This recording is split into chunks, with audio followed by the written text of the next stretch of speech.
Y la prédica se llama Sorteando obstáculos, prosiguiendo a la meta. Dice Filipenses 3, 13 al 14, hermanos míos, yo mismo no pretendo haberlo ya alcanzado, pero una cosa hago, olvidando ciertamente lo que queda atrás y extendiéndome a lo que está delante. Prosigo a la meta, al premio del supremo llamamiento de Dios en Cristo Jesús. Y hablando de obstáculos,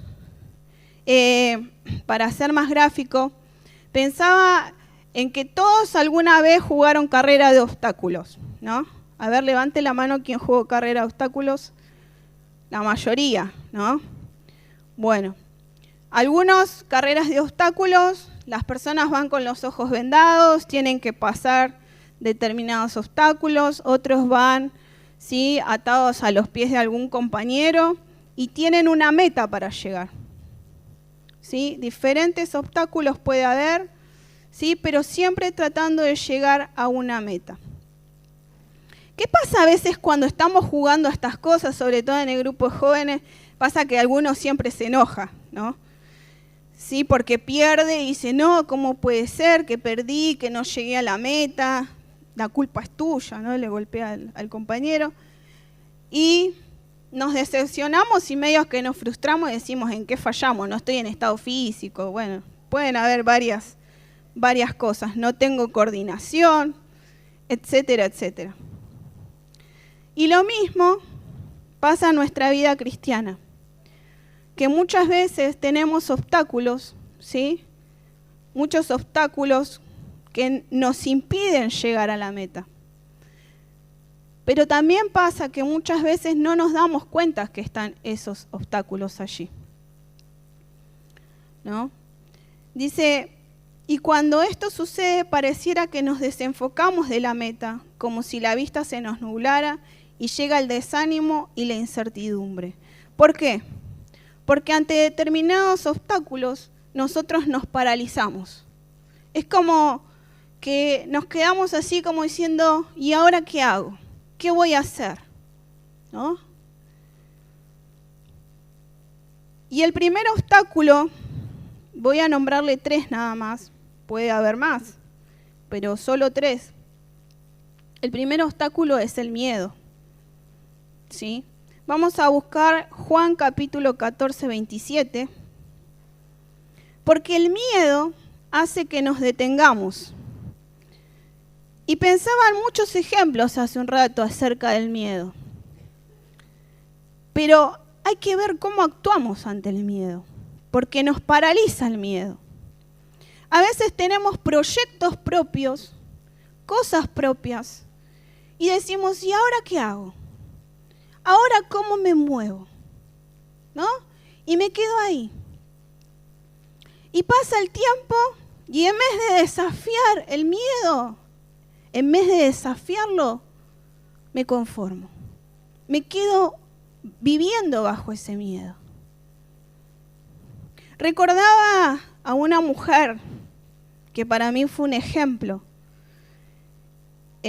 Fue mi pastora durante 4 años, pero no solo por eso, sino por cómo ella vivía. Y me acordaba de este ejemplo que les voy a dar ahora, que donde estaba la iglesia era un lugar donde había mucho robo, ¿no? Y las calles eran muy oscuras. Así que ella empezó a orar por las calles. Empezó a orar por las calles, por las casas, por el barrio. Empezó a orar por todos los lugares durante un largo tiempo. Porque la gente que caminaba por ese lugar tenía miedo. Y la fe de una persona puede hacer mucho. Así que cuando la iglesia se instaló donde estábamos, empezó a haber menos robos. Las calles empezaron a estar más iluminadas. Es más, les puedo llegar a decir que nosotros estábamos 2 o 3 de la mañana caminando por la calle y nunca nos pasó nada. ¿Por qué? ¿Por qué el miedo nos paraliza? ¿Por qué no desafiamos y entendemos que este obstáculo, el Señor nos ha dado las armas y nos has dado las cosas para confrontar esta situación. Nos has dado todas las cosas para confrontar la situación. Los barrios donde vivimos, confrontar si hay chicos que se drogan, orar por esos chicos. El Señor quiere que nosotros seamos agentes de transformación, que sorteamos los obstáculos, ¿no? Si no tengo una casa y estoy allí pensando y digo, ¿y cuándo, Señor? Pero viste la economía del país y viste el dólar y viste. Ustedes si tienen, hay gente en Facebook que es muy mala onda. O sea, van a ver que siempre están contra el gobierno. ¿Qué dice la palabra? ¿Qué tenemos que hacer con el gobierno? Bendecirlos, orar por el gobierno. Ahora, ¿por qué vivimos bajo el temor de la economía de nuestro país? Cuando el Señor nos desafía a vivir de otra manera, a orar por esa casa que usted no ve, a orar por ese hijo que no está viniendo a la iglesia, a orar por su barrio. ¿Por qué lo detiene el miedo? ¿Por qué el miedo nos detiene? Porque saben que siempre, y esto no lo hablo porque yo le tenga que hablar a usted, con esta palabra, hay áreas a veces de nuestra vida que el Señor nos lleva a confrontar. Y Dios me ha confrontado. Entonces, si Dios nos confronta con la palabra, si Dios nos dice, tu vida, te he dado autoridad, ¿qué hacemos con la autoridad que nos dio el Señor? Dice Juan 14:27, la paz os dejo, mi paz os doy, no como el mundo la da, no se turbe vuestro corazón, ni tenga, ¿qué cosa? Miedo. El Señor nos insta a no tener miedo. ¿Por qué nosotros a veces nos paralizamos? ¿Por qué nosotros no marcamos esa diferencia? ¿Por qué no entendemos que el Señor nos ha llamado a vivir por fe?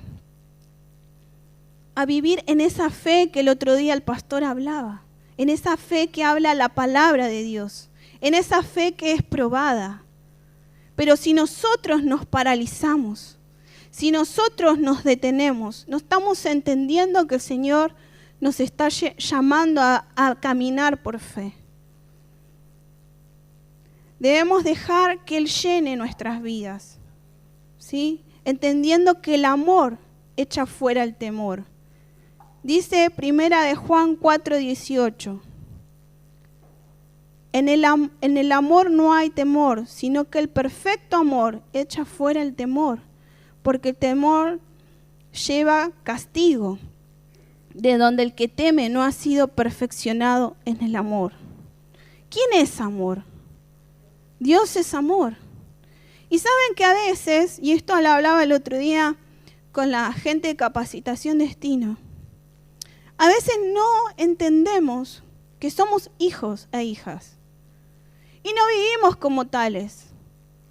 Vivimos más como huérfanos que como hijos. Vivimos más mendigando que como hijos. No estamos tomando la autoridad como hijos. El Señor quiere que nosotros vivamos bajo ese amor. Y a veces no nos dejamos amar. A veces no nos dejamos mimar. A veces no dejamos que Él nos abrace, que Él nos consuele, que Él calme el dolor, la angustia, que Él nos desafía a poder vencer. El otro obstáculo es la duda.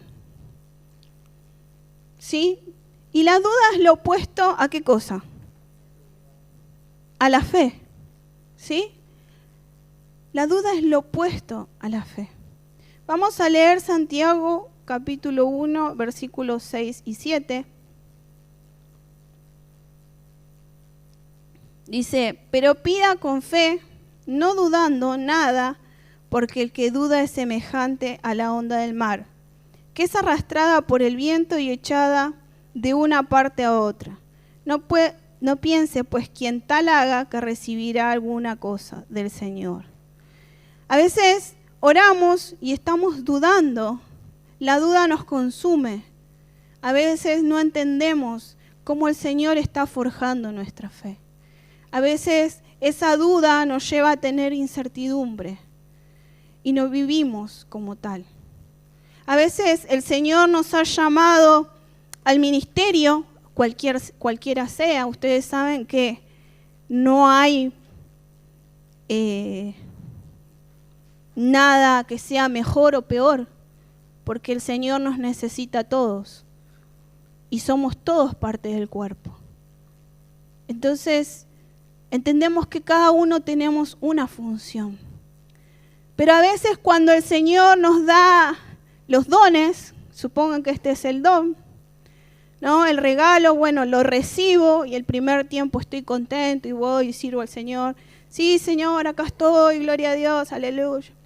Vienen las pruebas, viene el tiempo de la dificultad y en vez de seguir usando este regalo y seguir sirviéndole por amor, lo escondo, lo guardo, lo archivo y digo, son tiempos muy difíciles para servirle. La verdad que no sé si el Señor me llamó a esto. Y el Señor una y otra vez te llama y te dice, vení y servime. Secate las lágrimas, pero servime. Porque otros te necesitan. Y a veces, cuando dudamos del llamado del Señor, no entendemos qué es lo que Él quiere hacer a través de nosotros. Y puedo decirles que he dudado del llamado del Señor. Pero entendí y lloré. Pero cuando entiendo el llamado del Señor, cuando Él me llama a las misiones y me dice, vos tenés llamado misionero, y yo le decía, no tengo un peso. Vos me estás diciendo que yo voy a ir a tal lado, no tengo un mango.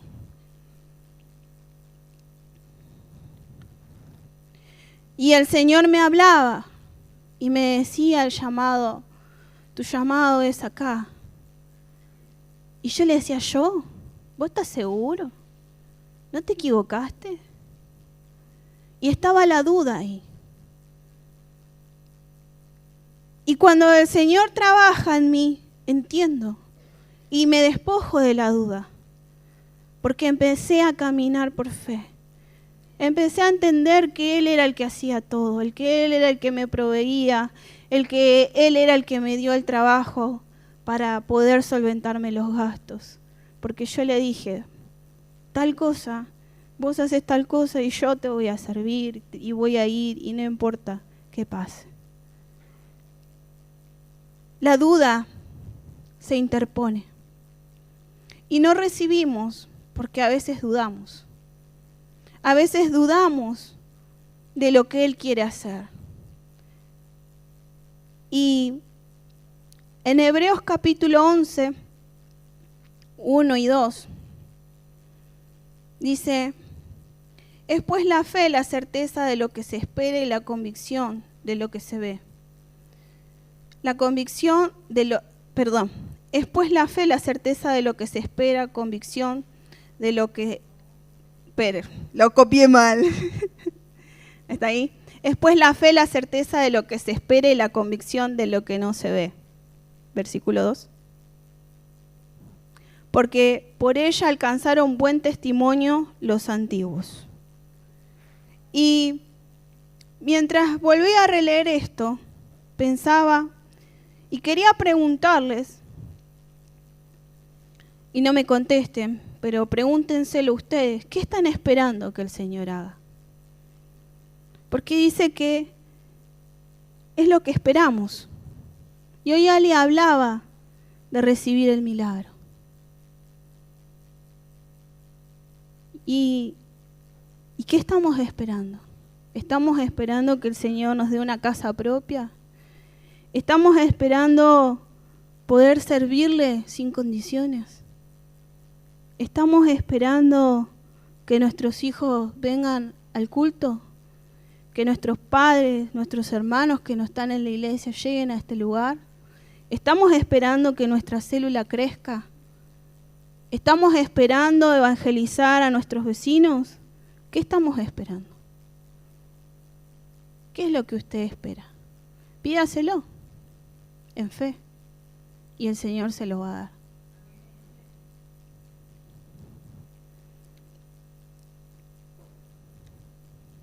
Proseguir a la meta. Pablo hablaba de proseguir a la meta. Y esa meta es seguir predicando su evangelio. Cuando el Señor le dé su casa a usted, si hoy usted llega a su casa y le dice, Señor, yo quiero mi casa propia, y cuando el Señor le dé su casa a usted, usted testifique del que el Señor le dio su casa. Si el Señor le da algo, usted testifique de lo que el Señor le dio. Otro de los obstáculos es el dolor. El dolor nos detiene muchas veces. ¿Sí? Y a veces el dolor hace que el corazón se endurezca. Por ser despreciados, olvidados, lastimados, la falta de perdón provoca dolor. Es como que a veces queremos exigir cierta justicia, pero el Señor nos llama a perdonar, para que el corazón que está lleno de dolor y amargura sea un corazón que olvide, un corazón perdonador, un corazón sano. Porque saben que cuando tenemos estas ciertas fisuras, a veces no recibimos porque la falta de perdón nos separa. Y el Señor quiere que vivamos perdonando.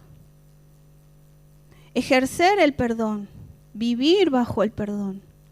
Primeramente porque Él nos perdonó. Y segundo, porque tenemos que tener un corazón sano. Si usted en cualquier área que sirva, tenemos que tener un corazón sano. Si quiere llore horas, días, pero perdone, no importa.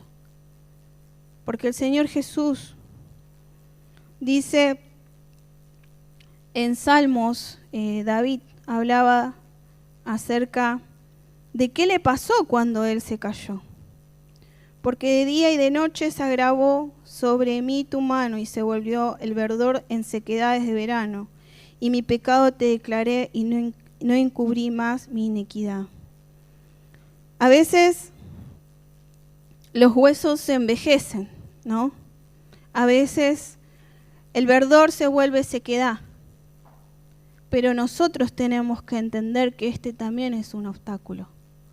Es un obstáculo que no nos deja ver cómo Jesús ama al mundo, cómo Jesús nos desafía a abrir la boca donde estemos, donde Jesús quiere que testifiquemos de Él, que el Espíritu Santo testifique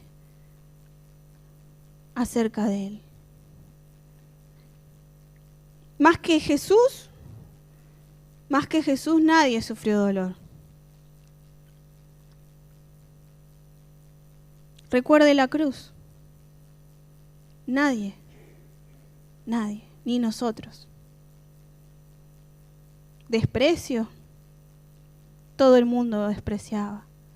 Olvido, todos se olvidaron de Él en la cruz. Había 3 en la cruz.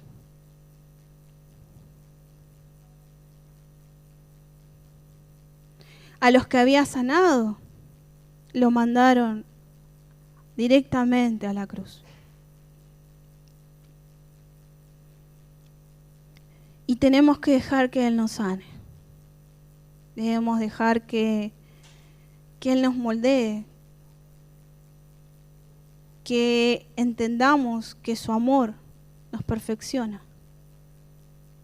Cuando entendemos su amor y su gracia, cuando entendemos que todo es un regalo y que no somos merecedores de nada, entonces esa gracia irresistible de la cual Él nos levanta de lo más profundo, de donde estemos, es ahí donde podemos comprender cuánto nos ama.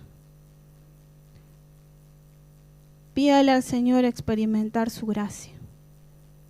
Saben que ayer En la clase estoy estudiando portugués. En la clase tengo una profesora brasilera. Y bueno, saben que Brasil es un país bastante evangelizado. Y ella preguntó en la clase quién era evangélico. Así que por el tema de que en Brasil ustedes vieron que está muy ligada la política con la religión y los evangélicos ocupan lugares en la política, en Cámara de Senadores y Diputados. Y saben que tuve que hablar en portugués y explicarle, ¿no? Porque ella preguntaba acerca y decía que ella veía fidelidad en los evangélicos. Yo lo que le dije fue que nosotros no vivimos una religión, que nosotros vivimos bajo su palabra, que realmente vivimos de otra manera. Entonces, cuando Dios nos confronta y nos hace ver la necesidad que hay afuera, yo no sé cuál es el propósito de Dios, pero sé que el Señor nos llama a hablar, sé que el Señor nos llama a poder entender la necesidad que hay afuera. Y si usted no entiende la necesidad y cómo el Señor lo necesita a usted, porque el Señor lo necesita en la universidad, lo necesita en su trabajo, lo necesita en el colegio, lo necesita donde vaya, que testifique y que entienda que debe vivir bajo el perdón, que debe sortear estos obstáculos, porque muchas veces nos atemorizan ciertas cosas, pero hay un mundo que necesita de Jesús. Dice Isaías 53, 5 y 6, y con esto termino. Mas herido fue por nuestras rebeliones y molido por nuestros pecados, el castigo por nuestra paz fue sobre él, y por su llaga fuimos nosotros curados. Todos nosotros nos descarriamos como ovejas, cada cual se apartó por su camino, mas Jehová cargó en el pecado de todos nosotros. Fuimos sanados por él. Hoy quiero que podamos ir a la cruz. En esa cruz el Señor se llevó el temor porque dice que no temamos. En esa cruz Él se lleva la duda porque nos insta a vivir por fe. Lo que no vemos tenemos que declarar que lo estamos viendo. Algunos hablan acerca de, qué tanta declaración. Usted no declare solo lo que piensa, usted declare la palabra. La palabra tiene poder. Y si usted declara que es sano hoy, el Señor lo va a sanar. Si usted declara que todo temor se va de su vida, el Señor se lleva el temor. Si usted le dice, Señor, yo quiero conocer esa gracia irresistible. Yo quiero entender ese amor que me das a cambio de nada. Es una locura. Porque todos nos dan algo a cambio de algo. El ser humano dice, vos no me querés, bueno, entonces yo tampoco te quiero. Y Jesús dice, vos estás un poquito lejos, pero yo te sigo amando. Yo te espero en casa. Yo te necesito. Necesito que impactes donde estás. Son los últimos tiempos y a veces no nos damos cuenta de lo que estamos viviendo. No nos damos cuenta de lo que el Señor quiere que hagamos, de las vidas restauradas. Pero primero a veces tiene que ser restaurada la nuestra.